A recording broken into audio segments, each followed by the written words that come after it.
Alright, ladies and gents of YouTube, I'm shooting this video while also streaming live on Twitch. What I wanted to showcase today is how you can build up your power level and your deck's power level. Now, the first and most important thing I want to explain to you guys is that loadout power actually determines your overall damage score.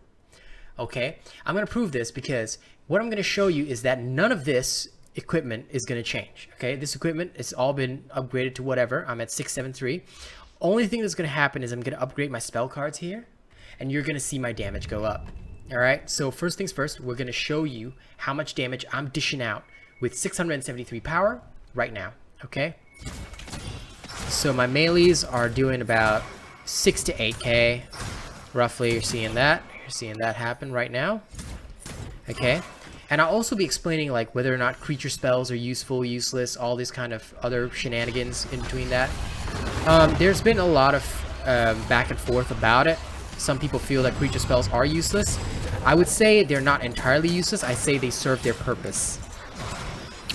And the main reason why you would be dishing out creature spells anyway is primarily due to other shenanigans. They're basically there to assist you. Now, it is possible to go without creatures, and I can actually show you how. It is possible to do that and have a spell deck like full of nothing but spells, but you actually need to construct your deck in a very specific way. Sorry, you'd have to construct your equipment in a very specific way, and also it depends on where you're mixing the powers from. The reason why I don't like to mix sorceries and creatures is because they have very separate artifacts.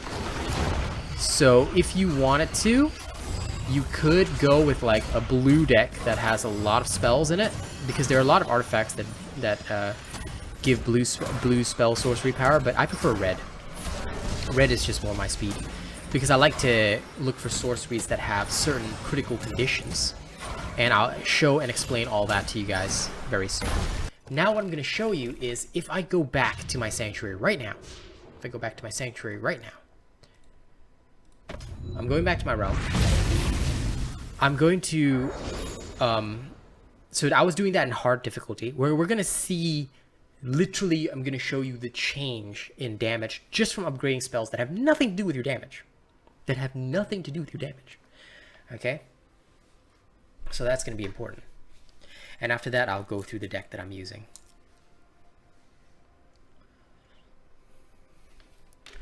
Okay, so forgive me for the loading times. Alright, here we are, back in my own realm. Third core. Where's the forest? I'm gonna build a level 5 forest. Okay.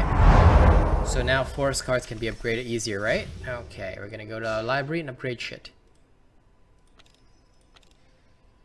My Green Warden going up. Boom. My power just increased. Baloth going up. Boom. Power just increased. Rampage can't go up yet. This can't go up yet.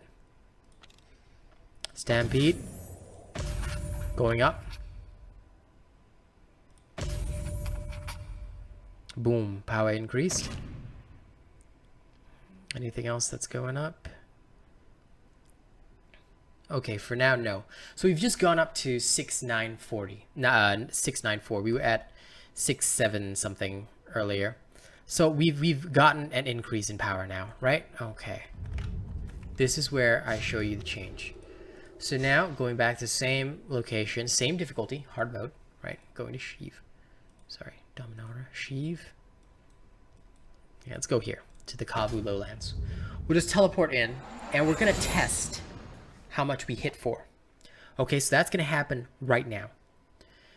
Now, apologies again for the loading time, but this is important to flesh out how the mechanics of this game work, so that you understand what you're doing when you're deck building. Okay. Okay, here we are. So immediately you'll notice that I'm hitting more in the 7 to 9Ks now. Alright, so my basics are like about 7. This has definitely gone up in power. Yeah, I'm lashing them more for 7Ks now. And overall, the damage of my secondary has increased as well. It's not as noticeable, but it has actually increased. And that's kind of the thing here. You will in general see an increase in power even if it has nothing to do with what you're actually casting out. And I noticed this because I had a mono black deck before that was about 700 power because I'd upgraded a lot of things inside it. And then when it came over here to building this new deck, I realized, holy fuckballs, my damage went down even though I had not changed any of my equipment. And when I realized that, I was like, okay, I understand this game now. So your overall spell power does play, like overall loadout power does play a part in how fast you can do things. So obviously as your overall loadout score increases, your damage increases, which is why they have a recommended loadout score. Okay, so Echo of the Oppressor is approaching. Now, while we journey toward the Echo of the Oppressor, because I need that shit. So let's go over there. I will also take the time to explain the deck once we get into the Echo of the Oppressor and all that. Actually, you know what? Well, let's not go in there. Fuck it. I'll do it off. I'll do it off this video. Rather, I'm just gonna teleport here and just explain the deck to you. So there's been a lot of debate about whether or not creatures are totally useless. I don't think that they are totally useless. However, they have a role in your deck. They have a role to play in your deck that you need to be aware of. Creatures are there for tanking. So what you should be doing is just grabbing the strongest fucking creatures you can find and throwing them in your deck and maximizing the creature points without having too many creatures. I would say if you can have 3 creatures that maximize 12 points, you're doing good. But I picked, like, also you have to pick one color and stick with it because you don't want to have mixed creatures across 2 colors. Reason being, when you go to your artifacts, you want to just have like one thing that says, okay, green creature potency, green creature health, and you're good with that. And you just sort of like leave it there. You know, you don't want more stuff that's gonna be no good. Okay, so that is kind of what you want to do. You want to just make sure that you're genuinely just pumping in spells or whatever that fit with your artifacts. So for me, I chose the Green Warden, the Enormous Baloth, and this thing, Sapperling Swarm. And the reason why is because I wanted to make sure I went over total combined power and toughness 25, because this spell, Rampage, is so good. All right, it deals 100% additional damage of the foe's total power if total power and toughness of creatures you control is greater than 25 points, which is really easy to reach with these 3 creature cards. And the Sapperling Swarm feeds into this one because nearby allied Sapperlings gain +1/+1. So for effectively for a lower cost, you're getting 5 2/2 creatures, which effectively doubles their DPS and health. They also don't die much, which is actually really useful, and you'll see that in the field. Next, I also had the Stampede card because it creates a hazard in a line in front of you, but it dishes out a fuck ton of damage. It seriously dishes out a lot of damage, so Stampede is very useful. Pyroclasm is just a slot filler because I tried to choose the strongest sorceries possible for my red deck. Now, I did not choose something like Seismic Grasp because I felt that it was relatively weak. Compared to everything that's out here, like Magma Burst, much stronger. Lava Vortex is rank 1 and it hasn't been upgraded. This is rank 2, hasn't been upgraded yet. A lot of these spells can dish out a lot more damage than Seismic Grasp. So Seismic Grasp is really weak. And that is even an upgraded Seismic Grasp. So we're not even talking like a low level one. In terms of the other spells, there aren't really that many choices. Molten Shell is really, really good. A lot of people do choose that, but I chose not to use Molten Shell because I didn't like it at the current time. When you have an artifact later on, it will do so much more. So Molten Shell is also a good choice. But that's for later. In fact, what I did was I just chose Pyroclasm early. Earth Spike, Lightning Strike, Goblin Bombardment. This one's useful because 100% additional damage when your foes are at full health. So when something spawns, you can just drop this on their head. Lava Vortex was really good. Magma Burst, that's why I've got so much damage over time, like Pyroclasm, Stampede, and Lava Vortex, because this one, 100% additional damage when they're taking damage over time. And if a foe is affected by damage over time, Slag Strike, 100% critical as well. So this is really useful as your single target destroyer.